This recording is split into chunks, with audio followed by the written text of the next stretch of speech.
Na hello Kari bácsi, Réka néni, nézzétek, hogy hol vagyunk.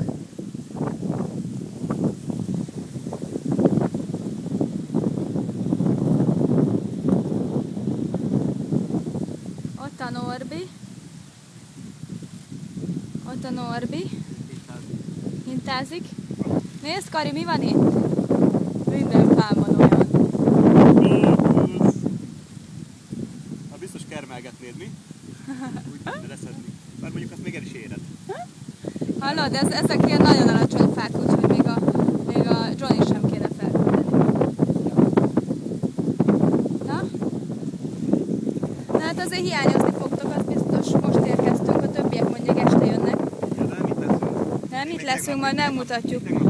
Mi tegnap jöttünk, úgyhogy majd csinálok holnap is egy videót, és akkor majd megmutatjuk, hogy hova jöttünk valójában. Nem tudtuk a címet, most meg egy szállodán vagyunk. Hát pont azt beszéltük, hogy a Kari mit csinálna itt egy hétig. Hát Semmi. Nyugodj. már nagyon a harmadik nap után már nagyon nem bírná, ez biztos. Minek jöttem ide? Na, sziasztok!